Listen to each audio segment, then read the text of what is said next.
I'm Dr. Cécile Cosculuela. Welcome to this ESL video on English grammar. We're working on the passive voice. This is part 4, and actually we are working on examples that are in the Grammaire expliquée de l'anglais, chapter 7 of Jean-Pierre Gabilan's grammar book. And we already had a look in the previous video on example B, page 178, and we're now going to work on example E, page 178. And in this example, again, I have highlighted in yellow the subject of the sentences, which is our point of focus, what we're interested in, the theme that we want to focus on in this paragraph is he. So as you can see, he is mentioned several times, and this is why, well, let me just read the first sentences here. I thought he was going to rape me, but he told me he had been contracted to kill me. He said he was being paid for £1,000. And the verb form we're going to look at is was being paid for £1,000. And so what tense is this? And what form is this as well?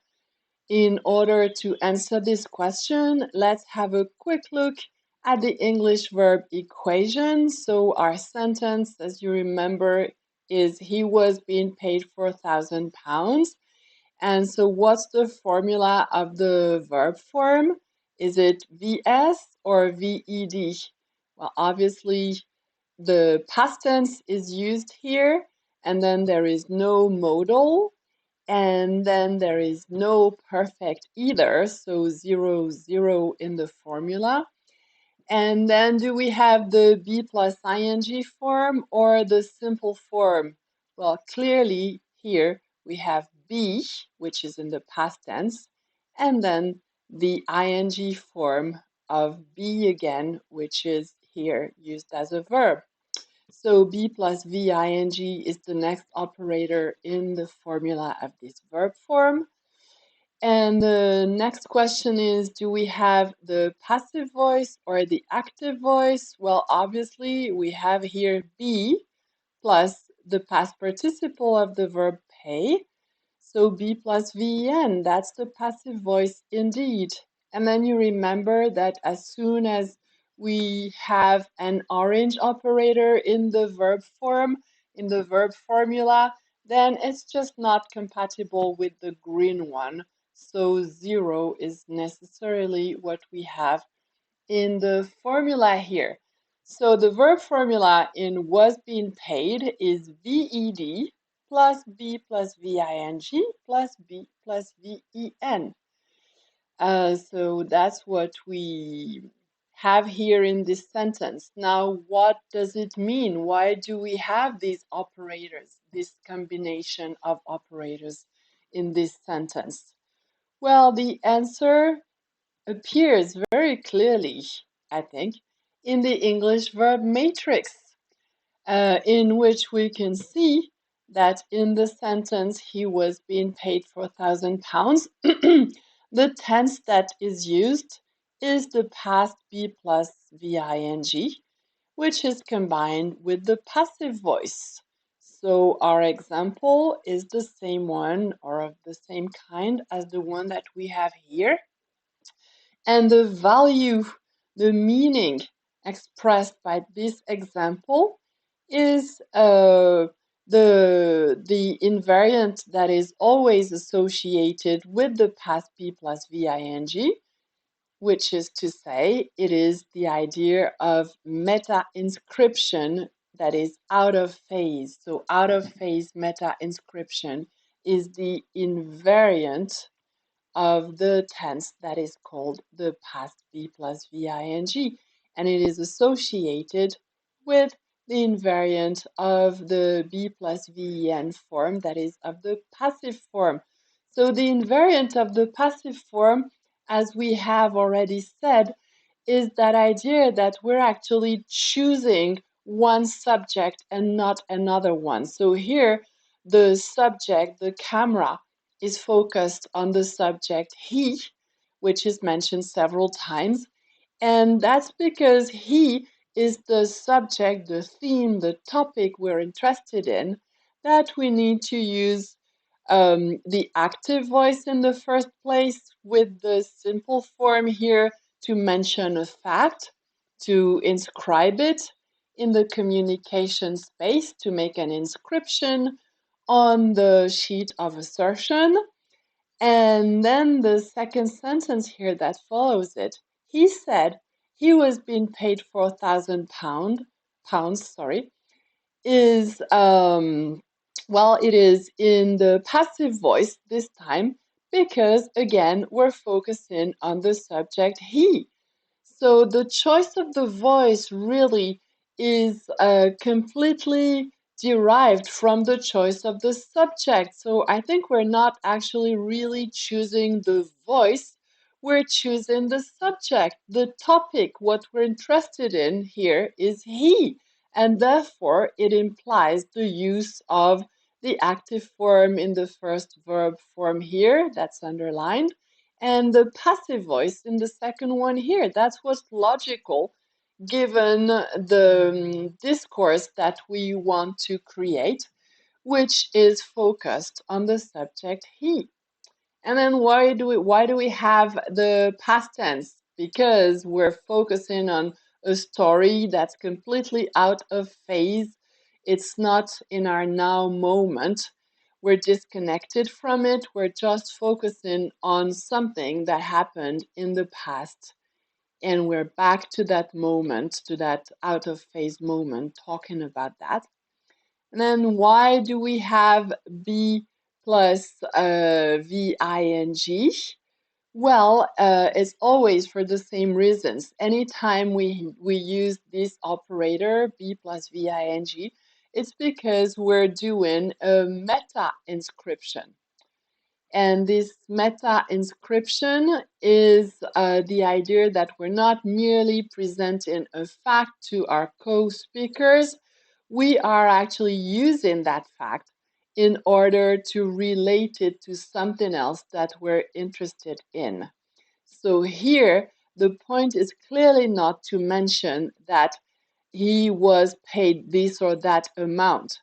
The point is to use this information in order to justify that he was going to kill me, in order to shed some more light on the fact that he was really going to kill me. So anytime be plus VING is used, it's because we are making a meta inscription. We are not focusing on the information itself. We are focusing, interested in something that is related to that information. And we have worked already on a number of cases like this one here. I'm presenting the information with the simple form, and the information is not what I'm really interested in when the be plus ing form is used. It's always because it's related to something else. So here, for instance, I'm focusing on how difficult it is for him to make ends meet, and that's why I'm pointing out, well, he's living with his girlfriend and their 6-month-old baby. And it's the same in any of the instances in which we can find be plus VING. So the idea is always to go beyond information. Meta in Greek meaning beyond. So the point of be plus ing is to relate the facts to something else.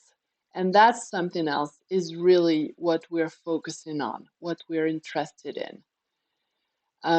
So in this case here, have you been watching Oprah again? you remember that the point is for the daughter to wonder why her mom is acting the way she is. And if I ask my son, no, if I tell him we're leaving at 7, well, that's because I can see he's not getting ready and I really want him to put his stuff in his bag because we're leaving at 7. I'm not just mentioning or telling him what time we're leaving. I'm telling him to hurry up. Um, I've been sailing with a friend, another of the examples that we have been dealing with in the previous videos.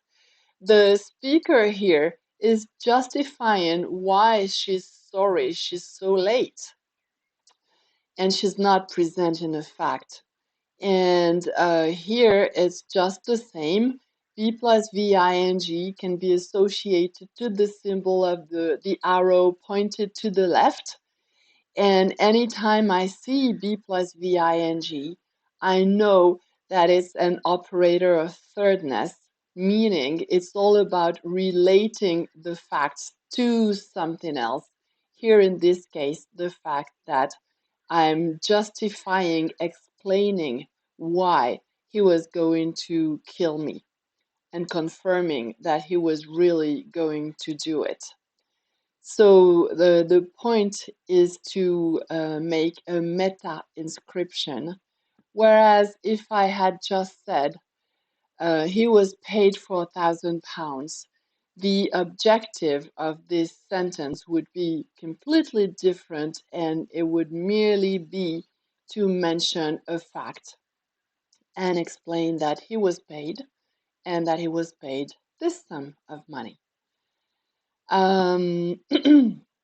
So that's the great idea of Henry Adamczewski, the fact that B plus VING is always produced in relation to something else, as we can see in this example. And there are a number of other really interesting examples in Jean-Pierre Gabilan's Grammaire expliquée de l'anglais, like this, I'm always being agreed with by young men, in which the point is to highlight the question that is presented right after that. We don't really have time to go more in detail in that example. And there's another one that's really interesting too, page 176, 77. The Labrador is used to being rained on by pheasants. And unfortunately, for lack of time, we'll have to just refer you to Jean-Pierre Gabilan's grammar book. And what we're going to memorize here is the fact that anytime we use B plus VING, it always has the same value, that of meta inscription. What I'm saying is related to something else, whether it is associated to the present perfect, the past, or the past perfect. B plus VING always has the same value. Yes, and we can see here in the verb matrix examples in the active voice and in the passive voice without a modal, and also with a modal again in the active voice and the passive voice. So the value of B plus ing here in red everywhere is always the same, and so is the value of the simple form. And the two of them are like a system, a binary system. And as Henry Adamczewski pointed out or brought to light, anytime we say anything, we have to choose between presenting a fact or making an inscription, or saying something in relation to something else. That is to say, making a meta inscription. So it's the same value when these two operators are associated with the passive voice. So let's come back to the passive voice and conclude on the invariant of the passive voice. So the invariant of the passive voice, very often or traditionally, it is said that the active voice and the passive voice are basically the same thing, except the elements are presented differently in the reversed order. And that is not actually really accurate because the elements do not have the same value, and that's the point that needs to be highlighted and underlined. In the active sentence, what I'm interested in, the most important element is the subject. And when I use the passive voice, that very same subject is de-emphasized. It is not important at all. It is just mentioned at the end of the sentence, or even sometimes it's deleted altogether. And in the active voice sentence, it is the object that doesn't matter much because it appears at the end of the sentence, and what really matters is the subject. And that object here is actually what really matters when we use the passive voice. So we can see that if we compare the two diagrams, their elements do not have the same values at all. So it is difficult to say that they're expressing the same idea in a different order and that the diagrams are the same ones except they're just reversed. Instead, I think it is really key to point out that we choose one voice or the other, depending on what subject we're interested in. And the subject is really what matters to us. Therefore, are we going to conclude that the invariant of the active voice is the fact that we choose the active voice because we want to talk about a subject that is active, that performs the action, and that we use the passive voice because its invariant is the fact that it always refers to a subject that is passive, that undergoes an action? Clearly, that is not the case, even though it has been said for quite some time now. It cannot be the main characteristics that we're going to write down in our table here, which is a summary of the main invariants of the main operators that we have been studying, the verb operators and their symbols that are mentioned here. We cannot write down these explanations because they do not correspond to the reality that we're studying. Instead, we would like to point out that what really matters when we speak is that the speaker, the utterer, l'énonciateur in French, chooses the subject, the topic, the theme that he or she is interested in. And that's what really matters. So whenever we say something, we talk about what matters to us. So we mention first and foremost our point of focus, what we're interested in, the subject of the sentence. And that really is, I think, the main point. So how do I choose to say that the sniper shot the president or that the president was shot by the sniper? Well, it depends on the topic, the subject, the theme I'm interested in.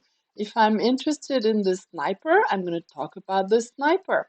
If I'm interested in the president, then the subject of my sentence is going to be the president.